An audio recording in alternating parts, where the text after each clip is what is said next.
3 سجدے کر لیے بھول گیا، تو اللہ کے نبی فرماتے ہیں کہ اگر مردوں کو معلوم ہو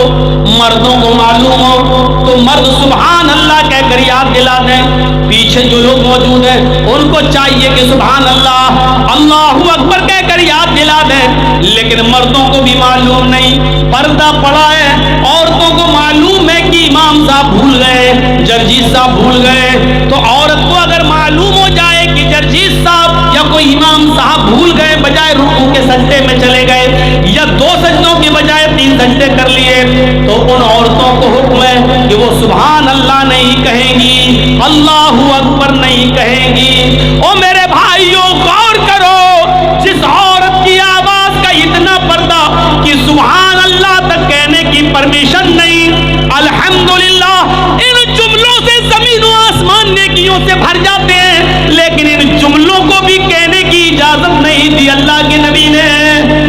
فرمایا کہ اگر عورت کو معلوم ہو جائے کہ امام بھول گیا تو وہ اس طریقے سے تالی بجائے گی، پیچھے سے